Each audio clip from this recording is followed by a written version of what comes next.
Listo. Regresaron todos, casi todos. Creo que sí. Muchas gracias por, pues, el aguante, ¿no? Porque ya son 2 horas.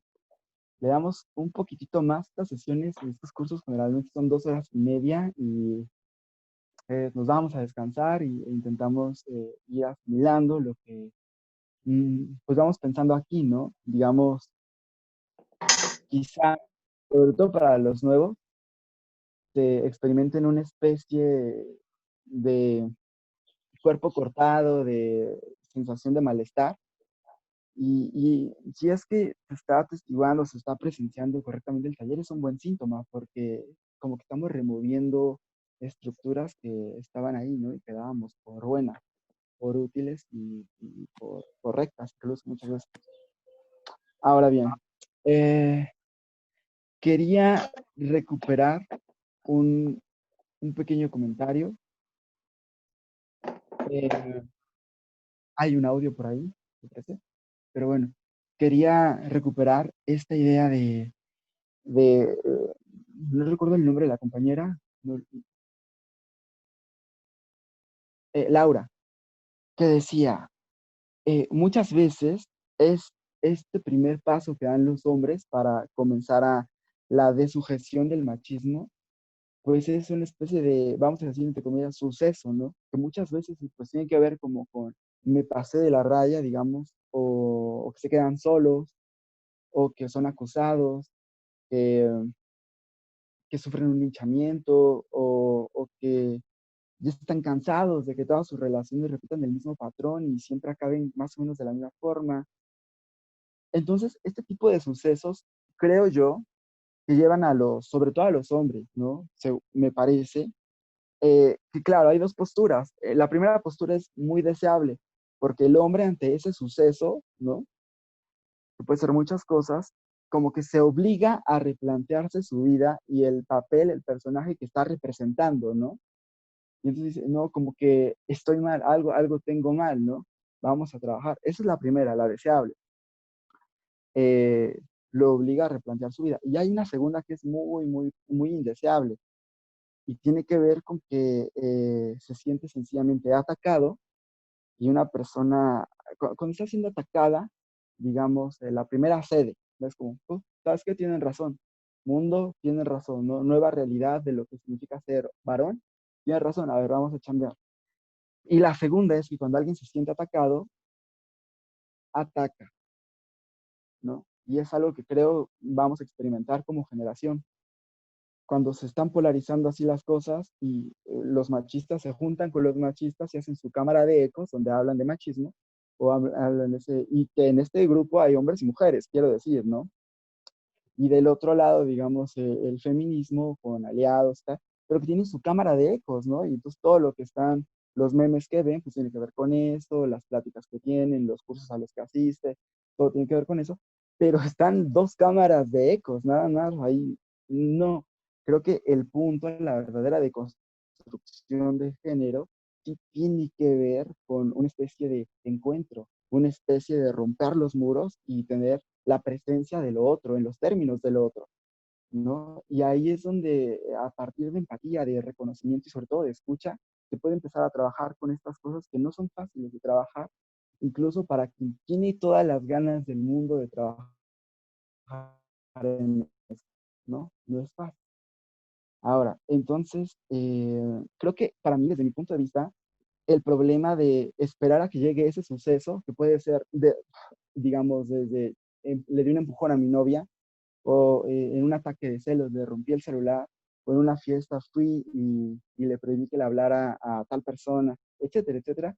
O que puede ser, como ya decíamos, un linchamiento público, una especie de, cual sea que te haya como hombre llevado a esa situación de querer replantearte tu ser hombre, ¿no?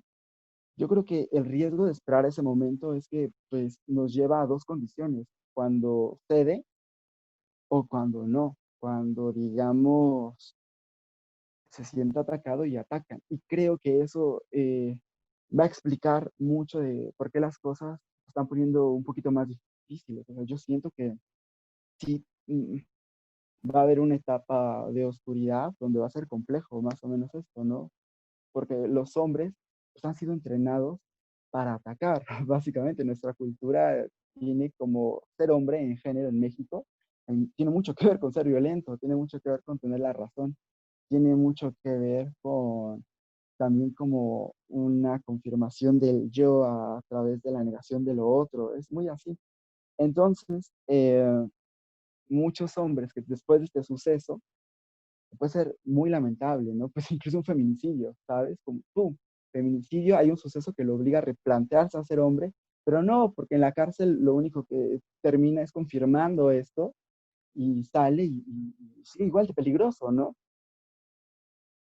Quiero decir, y como estamos hablando de formas culturales, pues no se acaba el problema metiendo a la cárcel a la persona, porque quien debe de estar en la cárcel es la forma cultural, ¿no? Esa es de la que tenemos que deshacernos, porque los seres humanos pues, solamente son la vitalidad que atraviesa esta forma cultural, ¿no? Y por eso creo que es más difícil. Tú puedes meter a la cárcel a todos los hombres, pero no puedes meter a la cárcel, digamos, a esa forma. Se tiene que desmantelar la forma cultural, que ya vimos, como no tiene una Biblia, no es un bloque. El machismo no es, es una cosa un poco dispersa, ¿no? En toda la realización de la realidad que entendemos como mundo. ¿No? Desde lo religioso, pasando por lo artístico, llegando a lo científico. Esto me recuerda, ¿sabes? A lo que ha sucedido con el feminicidio. Lo que hacen en el Congreso es simplemente como alargar la pena y ya, como si eso fuera a solucionarlo todo. Pero bueno, quedó pendiente Melanie, creo que quería participar, luego Cristian y luego Kevin. Adelante, Melanie. Hola a todos. Pues sí, o sea, continuando con esto un poco de esta visión del machismo, me llamó mucho la atención que cada día hay más grupos donde se reúnen grupos de hombres como para platicar este tipo de cosas. Pero lo que decía alguno de los asistentes hoy, que a veces son como estos grupos para quejarse, no tanto para hacer un análisis o una visión real al respecto, sino para quejarse. En otros cursos que estoy tomando, hay muchas chicas que dicen, ¿no? Es que a mí me han dicho, ¿por qué no se paran? ¿Por qué nada más hacen sus cursos de feminismo para mujeres y no nos incluyen a los hombres, ¿no? ¿Por qué no nos enseñan a nosotros qué estamos haciendo mal? Porque no es así, ¿no?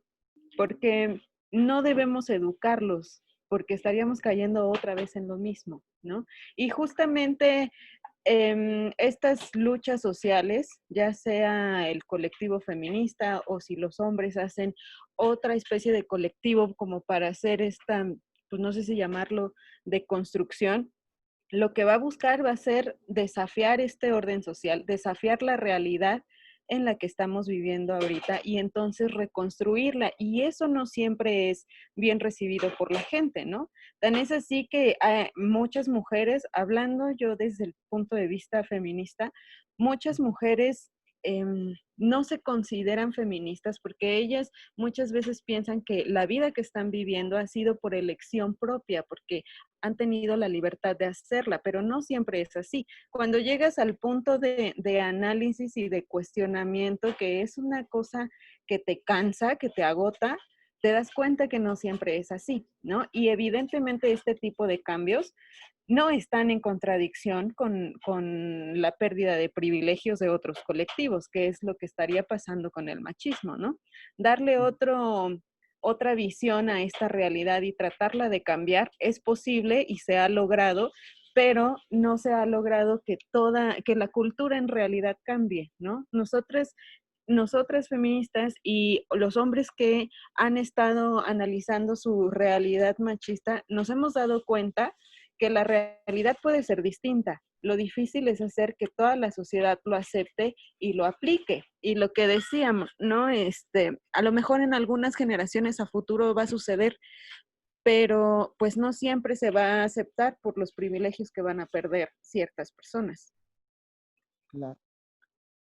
Oye, mucho, muy interesante. Quisiera retomar una cosa que dijiste que me pareció muy interesante, que es algo que hemos un poco, que hemos estado platicando en este taller, ¿no? La desugestión del machismo, hasta donde alcanzamos a ver, será con herramientas machistas, ¿no? Y será desde muy probablemente una gestión emocional machista. Y eso es problemático, ¿no? Porque tiene que ver con que el mundo nos ha culturalmente programado en la forma en la que nosotros vamos a incidir en el mundo, ¿no? En la forma en la que nosotros vamos a incidir en el programa del mundo. Seguimos, digamos, atrapados en una esfera de ordinalidad, ¿no? O dicho de una forma más señal, de normalidad. Entonces, claro, sí, esto sí, desde el principio, probablemente los primeros intentos sean básicamente con no tanto efecto, ¿no? O sea, seguiremos siendo machistas, incluso, como ya se habrán dado cuenta, en este intento de sujeción del machismo, ¿no? Eso es un dato importante, pero sí, esperemos que con trabajo y esfuerzo se logre depurar esto, ¿no? Esa es la meta. Ahora, el segundo punto, eh, pues mi segundo punto es ir al chat. Así que vamos a ver. Quedan dos opiniones pendientes. Oh, perfecto. Nada más leo esto del chat que dice, exacto. Compa Janda de Lunares dice, exacto. ¿Se imaginan? Si metiéramos a la cárcel a todos los hombres que han intentado violar, se llenarían las cárceles. Y seguramente hasta estarían allí hombres queridos para nosotros. Lo cual parece, sí, pues justo. Y luego el problema de la cárcel, ¿no? Que realmente en un país tercermundista, y creo que en muy pocos, funcionan como lugares de readaptación social, ¿no? En realidad te ponen ahí a vivir un infierno y a ver cómo sales, hecho, ¿no? Pero sí, no, tenemos un severo problema con estos lugares y en general, pero es un poco difícil hacer esta rehabilitación, esta readaptación social al caso específico del feminicida. Luego dice, pues justo, por eso nos toca a quienes somos conscientes de esto, construir, proponer, pensar, ejecutar esas otras prácticas muy distintas al machismo. Y eso es así, compañera, hay que estar en la lucha, hay que pues, poner nuestro granito de arena. Ahora sí, ¿quién faltaba? Compañero Cristian y luego Kevin. Sí, sí, bueno, ahora que escuché las últimas participaciones, algo que a mí me ha preocupado y que, bueno, yo trabajo también en una organización de derechos humanos, una ONG, y algo que también preocupa es el asunto de cómo no caer tampoco en este asunto de que el cambio está en uno mismo, precisamente porque creo que, como decían, que lo personal es político. Sí. También está este asunto de, bueno, ¿y qué vamos a hacer con los agresores? Si hay muchos tipos de agresiones que no están tipificadas como un delito y que de ninguna manera podemos llevar a cuentas a los agresores, al MP, por ejemplo. Entonces, políticamente, ¿qué tipo de rendición de cuentas va a haber para los agresores? Pero también creo que algo que a veces también se nos pasa de largo es, bueno, y en el asunto de la reparación para la persona que fue agredida, ¿cómo políticamente podemos cobijar a esa persona? Últimamente, y a partir también del Me Too, en las organizaciones de derechos humanos ha habido también chingo de denuncias, como en muchos espacios, Ujú. de este tipo de actitudes. Y pues ha sido políticamente muy complicado porque, primero, porque la neta, como hombres, encubrimos este Sí. tipo de cosas, ¿no? O sea, todos somos aliados feministas hasta que señalan a alguien cercano y tenemos que encubrirlo porque sabemos que si esa persona cae, va a caer toda la estructura que como hombres nos ha cobijado.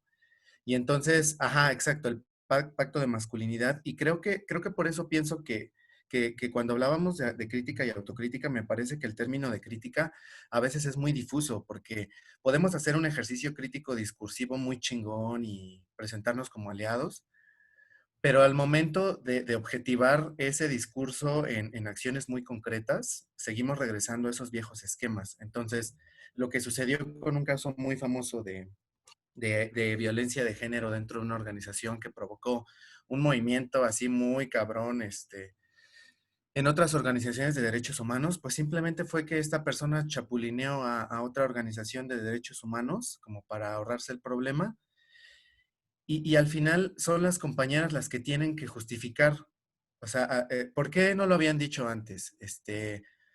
¿Por qué hasta ahora denuncian? A ver, ¿cómo van a probar, no? Y entonces es muy complicado porque en este juego de que la persona que fue agredida, la mujer que fue agredida, toda la carga cae sobre de ella, pues Ujú, al final creo que también es parte de este pacto de masculinidad, este pacto patriarcal en el que a mí me preocupa ese asunto de en el momento en el que no pensamos que lo personal es político y que todo esto depende de cada quien, me parece que seguimos evadiendo el asunto de cómo llamar a cuentas a los agresores y qué se va a hacer, porque finalmente, como comenta Handa, no sé cómo se pronuncia, perdón, Handa, al final muchos de los agresores son personas que conocemos, que queremos, en las que confiábamos, y que tampoco se trata de hacer en muchos de los casos un linchamiento, sino de pensar qué vamos a hacer en ese caso. Yo recuerdo que una compañera nos decía en algún momento en una reunión también de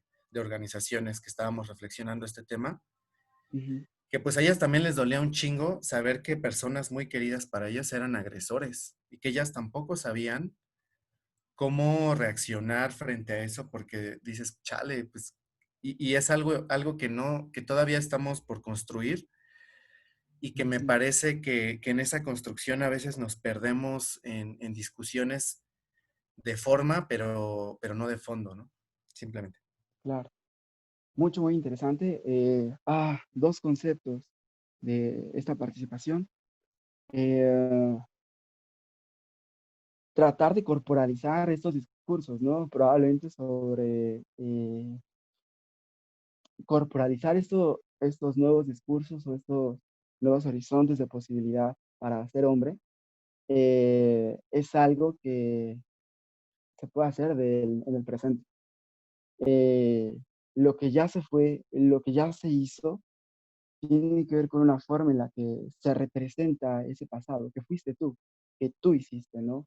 Y que sí tiene que ver con una especie de experiencia terapéutica, está muy personal, de esa persona con la forma en la que representa su pasado y sentir culpa, ¿no? Y decir, yo fui ese, o sea, yo hice eso, ¿no? Eh, claro, ya considerando otro tipo de discursos, ¿no? Donde eso se vuelve ya no normal, sino algo terrible, algo enfermo, algo que no quieres seguir haciendo, ¿no? Pero se tiene que hacer esos pequeños pasos rumbo a esa dirección. Creo que sí es importante eso, ¿no? Esto hablar de, vamos a llamarlo así, si les parece bien, el suceso, ¿no?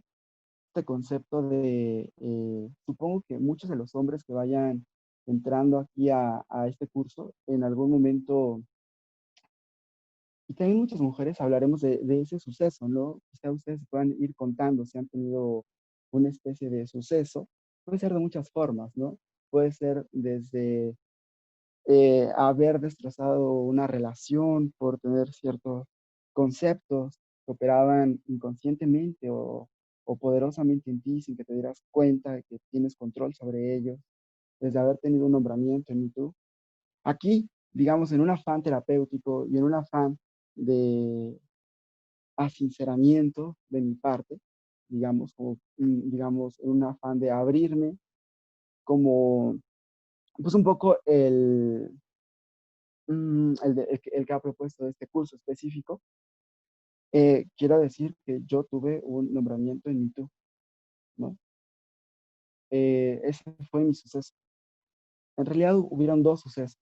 Ese por una parte y por otra parte haber terminado una relación en la que yo intenté amar mucho, ¿no? Y eso es un tema que vamos a ver más adelante, el amor, el apego, las relaciones erótico-afectivas, ¿no? Pero definitivamente este tipo de sucesos, reitero, creo que lleva a los hombres a dos posibles posturas. Una postura es sentirse atacados, sentirse culpables, descubrirse siendo eso, y cedes, y intentas un cambio, ¿no? Pero también existe la otra postura, que es la de la negación, que es la postura del atacado que pelea, ¿no?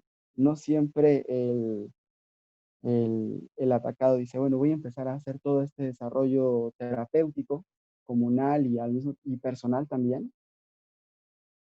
Eh, no, ese es un tema. Sobre lo hecho, palo dado, ni Dios lo quita, ¿no? Como dice. Es, eso que tú hiciste, no lo puedes deshacer, ¿no? Como hombre. El tema es cómo gestionar este tipo de cosas para desembocarlas en en un trabajo interior profundo y más amoroso y más genuino en el cual tú intentas ser diferente, ¿no? Tú intentas llevar el camino de tu vida, reescribir el guión del personaje que tú vas a hacer, que tú vas a interpretar de una forma bastante más, eh, no lo sé, por una parte profunda, ¿no? Ese es un poco el camino. Bueno, eh, Este, te interrumpo. adelante. Quedó Ujú. pendiente Kevin Castro, creo que quería hablar antes de pasar al tema de los tipos de noviazgo. Hola, ¿se escucha? Sí, Sí, pasa que están construyendo acá en mi casa, y hay como constantes sonidos de martillos y todo eso. Así no, que no te bueno, voy a preocupes. tratar de hablar cortito. Eh, lo primero era que sí me parece bastante evidente el tema de bueno, al menos por todo lo que les he oído escuchar, les he oído hablar, perdón, allá en México la situación es pues bastante álgida, ¿no? Y bueno, eso es algo que de todas maneras se tiene desde varios países como ese conocimiento, pero es importante, no sé, como hablarlo, porque digamos, al final, luego, como dije al inicio, no es que aquí no suceda, sino es que recién se está como empezando a develar con un tema, bueno, del trabajo de la prensa y todo esto. Entonces es como que al final es como mucho más parecido que diferente. Y de pronto mirar lo que ocurre allá es como mirar lo que acá estuvo ocurriendo, pero que nadie decía. Y creo que está bueno tener esa perspectiva. Lo otro era algo súper como, no sé, que siempre había tenido en cuenta, que es que los gringos tienen una frase bastante graciosa, pero que es en cierto punto interesante, que es fake it till you make it, que significa como fíngelo hasta que sea real, que es una frase que suelen decir como, viste, en este círculo de emprendedores, así, tipo de, vístete para el éxito, para al final tener éxito. Ujú. Y creo que eso es algo de alguna manera se puede aplicar como que a estas cosas, o a estos procesos, porque de pronto un proceso de construcción toma tiempo y es un poco más complicado y desata un montón de cosas que estaban ahí adentro, pero creo que en algún punto es como más práctico, tomar acción o incluso como fingir o hacer cosas muy prácticas, mientras el proceso se va dando, para no esperar como que a dejar de sentir algo para dejar de hacerlo, ¿no? Algo que me decía mucho una terapeuta con la que fui era como que cuando alguien tiene un problema de adicción, eh, no esperas a que le deje de gustar la droga para que recién deje de tomarla, sino es que de arranque se le cortan el primer día y ya es como, luego viene el proceso de aprender a sobrellevarlo, pero es como desde el día uno, como tienes que tomar acción, ¿no? Y por ejemplo, en ese sentido, en algún punto, también en una relación larga que tuve, hubo ese proceso de, bueno, en el que por la posición de poder, pues fue muy posesivo y sobre todo con el tema de los celos. Entonces, en algún punto, como que me di cuenta de que eso estaba mal y mi manera más práctica, porque siempre, bueno, no sé por qué, pero tengo esta manera como de pensar muy pragmática, dije, pues la manera más práctica de dejar de hacerlo es como empezar a tener la idea de que igual va a pasar todo lo que temo, así que solamente lo voy a asumir y ya. Que es como, claro, no es la manera idónea de pasar por el proceso de construcción y de pensar en todo lo negativo que tiene, pero para mí fue súper práctico porque pues luego de unos meses ya no me sentía igual. Y luego de años, como ya no se volvió a repetir como esa sensación de ansiedad, de qué estará pasando, pensando, era como, no, simplemente asumo que ya y ya. Entonces ya luego a partir de eso, como que empecé a pensar en, bueno, claro, en todas las demás cosas que que tenía eso por debajo, pero creo que esa perspectiva de poder como que tomar acción con ciertas cositas, no importa lo que sientas por dentro, pero simplemente tomar acción también es importante, en lugar de como tratar de primero atravesar un proceso y esperar que el proceso genere acciones, ¿no? Para mí es más útil el hecho de, ok, si es que tengo que ser la persona que menos ama en la relación, o que me importe menos para no tener esas actitudes tóxicas, pues vale, o sea, lo puedo hacer porque, claro, no es lo ideal, pero es algo que puede generar una acción válida. Y creo que eso también es importante. Eso nada más.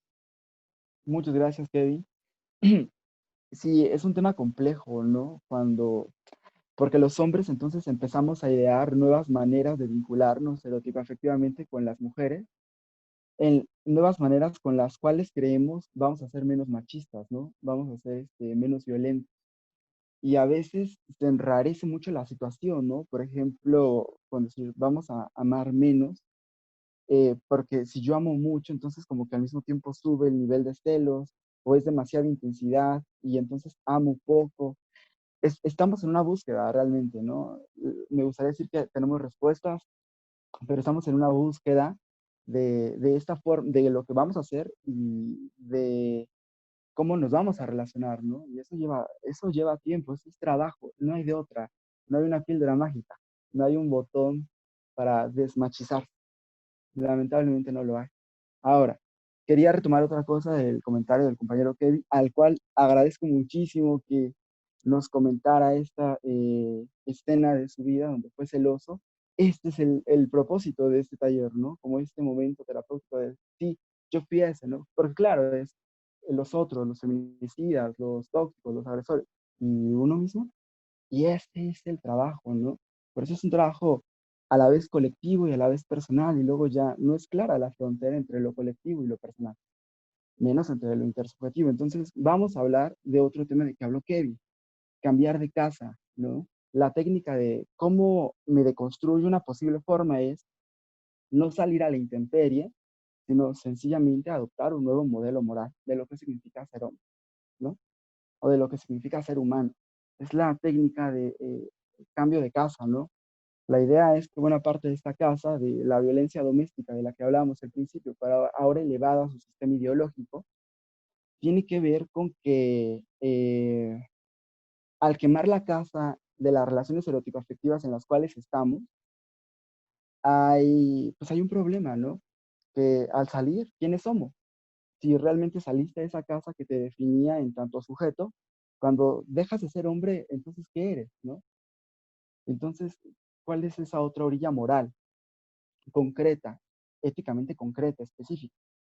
Entonces, bueno, la técnica que el compañero nos sugiere, Kevin, cambiar de casa, ¿no? Sencillamente saltas de esta a una que parece más sana. Esa es una técnica que yo creo que es muy buena, muy, muy buena. Tengo, por ejemplo, la idea de, imagina que ser, vete tú a saber, ¿no? Budista o ser un gran aliado feminista, lo que sea, pero te provee otro sistema moral, es importante, ¿no? Aunque en principio, obviamente, obviamente por dos, sí tiene que ver, como dice Kevin, con un fingir, un actuar, ¿no? Pero pues así empezamos nosotros, ¿no? A jugar al papá y a la mamá desde niños. Fingíamos y gradualmente ese fingir se volvió nuestra realidad actual. Entonces, este concepto del compañero Kevin me parece muy, muy interesante, ¿no? Lo de empezar a fingir ser otra cosa, ¿no?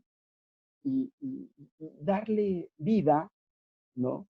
Darle vida a ese nuevo personaje hasta que lo seamos, verdaderamente digamos, el cerebro se reactualiza, vivimos en el presente, ¿no? No tenemos que necesariamente estar atrapados en la estructura que nos ha precedido y que tenemos incorporada. Dato muy, muy interesante, Kevin. Muchas gracias. No sé, Ana, qué sigue. Comentaron algo en el chat y bueno, si nos quedan como 7 minutos. Yo creo que terminamos esta y seguimos con una más, porque ya, pero ya no. Uh-huh.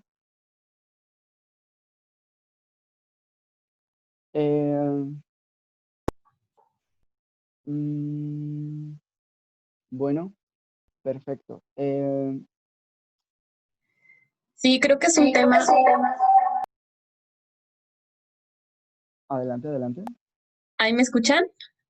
Sí, Sí, creo que es un tema de hombres y de mujeres, ¿no? O sea, como un poco en este sentir, creo que también a nosotras las mujeres somos machistas, claro. Vivimos en sociedades en donde hemos crecido con ciertas actitudes sociales. Creo que tanto como ustedes armarse de valor y decir yo he hecho esto, he sentido esto y he actuado de tal forma, creo que también a nosotras nos corresponde también decirlo, ¿no? También ha sido como construirnos para intentar no ser machistas, porque no va suelto, ¿no? Uno de lo otro. Y creo que el hecho de tener este tipo de ejercicios, no sé, entre chicos y chicas, ayuda en lo personal muchísimo a dar cuenta de que en realidad no somos muy diferentes. Y pues nada, solo quería decir eso. muchas gracias por... Sí, es un aporte muy bonito, ¿no? O sea, si estamos diciendo que la diferencia, el concepto de género es que es una cosa que tú no elegiste, ¿no? Que es como con qué sexo naces. Tú no eliges eso, es así y te asignan todo un mundo, toda una forma de ser, generalmente u hombre o mujer, ¿no? Y es horrible porque uno no elige con qué sexo nacer y uno no elige qué tipo de conducta moral le va a ser asignada a partir del sexo con el que naciste, ¿no? Realmente nunca elegiste nada de esto. Te formaron como lo correcto, como lo posible, lo que es, ¿no? Lo que simplemente es. Y no es hasta que te dicen, alguien te empieza a decir, esa forma de ser es horrible, es una pesadilla, despierta de esa forma, que dices, ¿por qué? Y empiezas a ver, ¿no? Pero tienes que oír al otro, o sea, sí, sí tiene que haber ese momento de decir, a ver, ¿qué está mal, no? Porque si yo sigo viendo con los ojos machistas, pues es muy difícil. Y luego está el otro punto, el del que habla la compañera Jafín, que es el de la aceptación, ¿no? El de, sí, yo lo hice, sí, yo soy machista. Ese es lo que llamamos el suceso, ¿no? En buena parte. Y, uff, es un tema, y sí, tiene razón la compañera Jasmine en ese aspecto de que debajo de ese personaje que está actuando un guión horrible, sí hubo por lo menos la posibilidad de que actuara otro tipo de guión. Y que ese cambio de guión, esa incidencia en el guión de lo que somos, de nuestro personaje, es el que tenemos que tratar de modificar, ¿no? Y eso, bueno, eso va a llevar generaciones. Sí, y solo sí hay mucho trabajo, porque si no hay mucho trabajo de los hombres, de las mujeres en esto, no se va a hacer. Esas cosas no se hacen solas. Es talacha, esto va a ser talacha.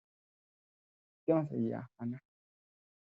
Eh, pues antes de pasar a lo de los noviazgos, este, no sé, creo que hay un punto también importante sobre lo que nos enseñan de la autoestima. Creo que si lo tuviéramos muy claro, nos evitaríamos muchos problemas, muchos problemas. Y está cabrón porque pues nadie nos enseña a querernos, ¿no?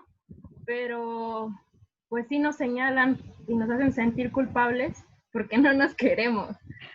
Es un poco como lo que nos enseñan de acuerdo a nuestro género, ¿no? A los hombres, a las mujeres, como que te dicen que debes de ser así, así, así, de manera directa y de manera implícita, y luego creces y resulta que está mal, ¿no? Está mal ser como eres. Y por otro lado, también te dicen, tienes que ser, como tú eres, ¿no? Tienes que ser, natural, acéptate a ti mismo. Es un mundo de contradicciones. Claro, La cultura te da un mundo de contradicciones. El marketing mismo, como lo estaban mencionando. Son unas herramientas bien, unas trampas también.